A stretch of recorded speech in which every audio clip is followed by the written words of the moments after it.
Bismillahirrahmanirrahim. Assalamualaikum warahmatullahi wabarakatuh. Alhamdulillah.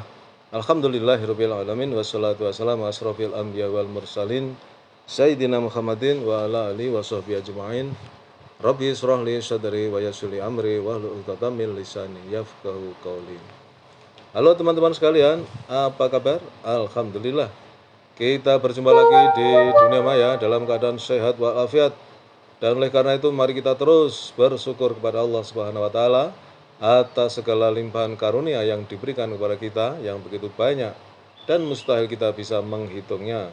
Di antaranya adalah karunia kesehatan, karunia kesempatan, karunia umur panjang yang barokah, dan tentu karunia yang paling agung adalah karunia iman dan Islam. Karena dengan keduanya itulah kita akan selamat fid dunya wal akhirah. Dan selanjutnya mari kita berselawat kepada baginda Rasulullah Muhammad sallallahu alaihi wasallam. Allahumma sholli ala sayyidina Muhammad wa ala ali sayyidina Muhammad. Teman-teman sekalian, alhamdulillah bisa hadir lagi untuk melanjutkan pembacaan buku Sirah Nabawiyah, buku tentang kisah perjalanan kehidupan baginda Rasulullah Muhammad sallallahu alaihi wasallam, yang sudah masuk ke bab tentang tahapan pertama kondisi aktual di Madinah ketika hijrah, ya. Nah, kemarin saya belum tuntas, ini akan saya lanjutkan, ya. Tahapan pertama kondisi aktual di Madinah ketika hijrah. Inilah persoalan terbesar yang dihadapi Rasulullah SAW terkait kaum muslim, dan inilah dalam makna yang seluas-luasnya tujuan dari dakwah Islamiyah dan risalah Muhammad SAW. Tetapi ini bukanlah persoalan yang datang tiba-tiba. Memang benar ada banyak persoalan yang lain yang juga menuntut penyelesaian segera. Orang-orang muslim meliputi beberapa bagian. Pertama, orang-orang muslim yang mereka hidup di negeri mereka sendiri, di kampung mereka sendiri dengan harta kekayaan yang telah mereka miliki. Tidak ada yang mereka pentingkan kecuali layaknya seorang yang ingin hidup aman di tengah kelompoknya. Mereka ini adalah kaum Ansor. Di antara mereka dahulu terlibat pertengkaran yang sengit dan permusuhan yang berlarut-larut sejak masa lama. Di sisi lain ada kaum Muhajirin, yang mereka ini tidak memiliki semua apa yang ada pada kaum Ansor. Mereka orang-orang yang berhasil menyelamatkan diri mereka sampai ke Madinah. Mereka tidak memiliki tempat untuk berlindung, tidak memiliki pekerjaan bagi penghidupan mereka, tidak pula mempunyai harta sehingga bisa mencapai taraf kehidupan yang layak. Jumlah mereka yang statusnya mengungsi ini tidak sedikit. Bahkan hari demi hari jumlahnya bertambah banyak. Sebab izin hijrah telah diberikan kepada siapa saja yang beriman kepada Allah dan Rasul-Nya. Padahal seperti diketahui bahwa Madinah tidak memiliki kekayaan yang melimpah, sehingga kondisi tersebut menyebabkan kegoncangan neraca perekonomian di sana. Dalam kondisi yang sulit, justru musuh-musuh Islam melakukan semi blokade ekonomi, sehingga jumlah pasokan barang-barang jadi berkurang. Dengan begitu, keadaan pun semakin gawat. Kelompok kedua yaitu orang-orang yang belum beriman atau kaum musyrik dari kalangan inti kabilah di Madinah. Mereka tidak dalam posisi menguasai kaum muslim.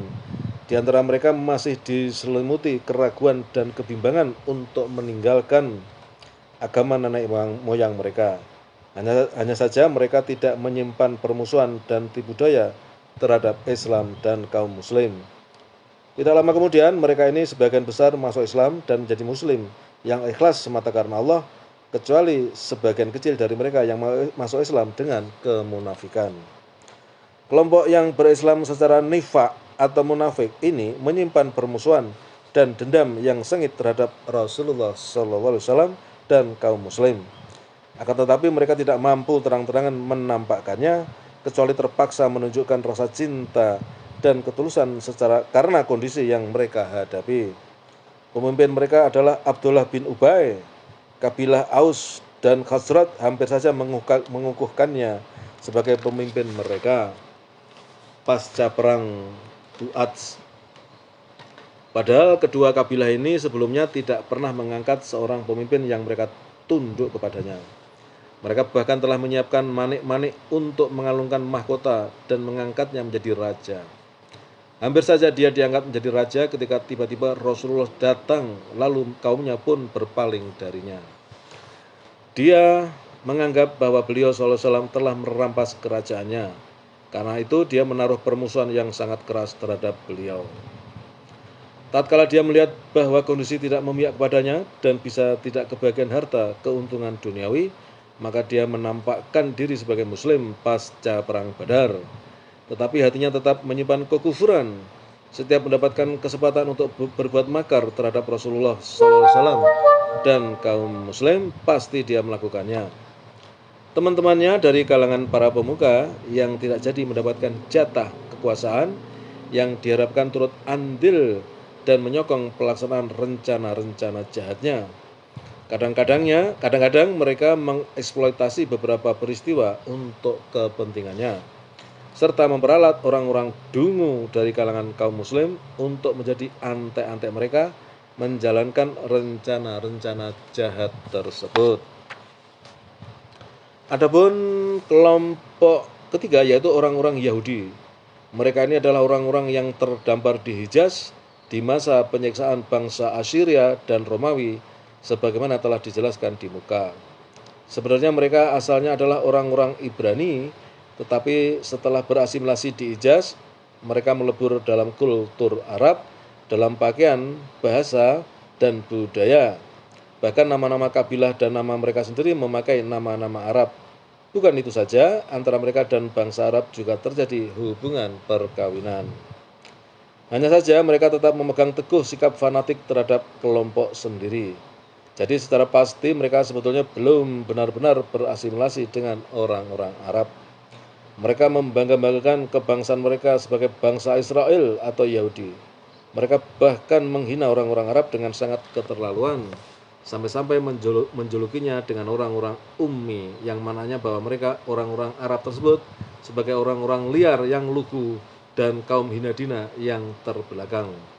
Mereka menganggap bahwa harta orang-orang Arab halal bagi mereka. Mereka bisa memakannya sesuka mereka. Firman Allah Subhanahu wa taala, "Dzalika bi annahum qalu laisa 'alaina fil ummiyina sabil." Yang demikian itu lantaran mereka mengatakan tidak ada dosa bagi kami terhadap orang-orang ummi.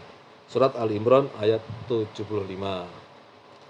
Mereka juga tidak memiliki semangat menyebarkan agama mereka. Keunggulan yang mereka miliki dari agama ini hanyalah tradisi pertanda alamat baik atau buruk, sihir, meniup pada bul-bul, jambi-jambi, dan semisalnya.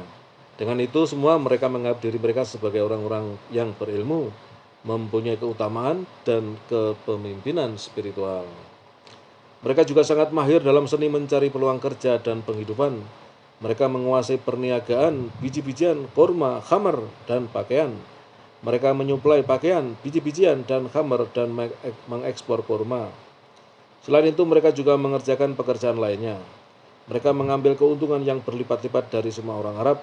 Tidak sampai di situ saja, mereka bahkan memakan riba dengan meminjamkan para pemuka Arab dan pemimpin-pemimpin mereka, sehingga para pemuka Arab tersebut mendapatkan puji-pujian dari para penyair dan nama baik di kalangan orang banyak bahwa mereka telah berinfak sekalipun itu untuk hal-hal yang tidak bermanfaat.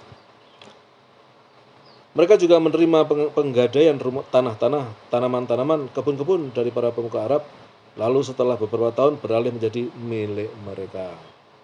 Di samping itu, mereka juga suka menyebarkan isu, membuat persekongkolan, permusuhan, dan kerusakan. Mereka menebarkan permusuhan, dan kebencian di antara kabilah-kabilah Arab yang bertetangga. Memperdaya sebagian terhadap sebagian yang lain dengan siasat tipu daya yang tersembunyi, yang tidak disadari oleh kabilah-kabilah tersebut, sehingga perang berdarah terus berkecamuk di antara mereka. Jari jemari Yahudi terus-menerus menyalakan api peperangan. Tiap kali mereka melihat apinya mulai redup dan padam. Setelah tindakan provokasi dan memperdayai tersebut, mereka duduk memandangi tanpa bersuara apa yang sedang terjadi dengan orang-orang Arab. Benar, mereka membekali orang-orang Arab pinjaman ribawi yang berlipat ganda supaya mereka tidak kehabisan dana untuk terus membiayai peperangan. Dengan perbuatan ini, orang-orang Yahudi memperoleh dua keuntungan. Pertama, bisa menjaga keutuhan institusi Yahudi mereka. Kedua, mampu membiayai pasar ribawi agar mereka dapat memakannya dengan berlipat ganda dan mendapatkan kekayaan yang besar. Di Yathrib terdapat 3 kabilah Yahudi yang terkenal. 1. Bani Koinuko. Mereka adalah sekutu orang-orang Khazraj yang berdiam di dalam kota Madinah. 2. Bani An-Nadir. 3. Bani Quraidah. Kabilah yang kedua dan ketiga ini merupakan sekutu orang-orang Aus yang berdomisili di pinggiran kota Madinah. Ya. Oke teman-teman, untuk siang ini sampai di situ saja. Nanti untuk bab ini saya kira akan saya lanjutkan besok, ya. Lanjutkan besok dan nanti kita akan sampai pada bab membangun masyarakat baru, ya.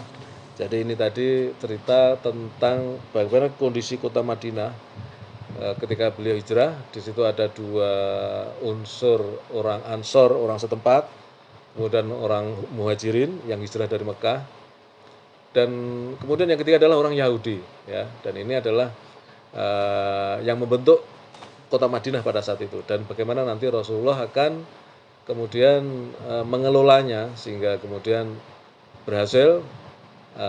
Di kemudian hari kita pun mengenal ada istilah masyarakat madani gitu ya. Artinya masyarakat yang di situ memang terdiri atas beberapa kelompok, ya, yang berbeda-beda tetapi bisa disatukan dalam satu aturan pemerintahan atau sistem yang dikelola oleh baginda Rasulullah Muhammad SAW. Jadi civil society itu kan kemudian diterjemahkan sebagai masyarakat madani. Nah, dari kata madani ya Madinah gitu. Demikian teman-teman yang bisa saya sampaikan, mudah-mudahan bermanfaat, dan dengan kita membaca ataupun mendengarkan kisah kehidupan baginda Rasulullah, mudah-mudahan kita semakin mencintai beliau dan kelak kita bisa mengharapkan syafaat beliau ketika di yaumil hisab. Terima kasih. Assalamualaikum warahmatullahi wabarakatuh.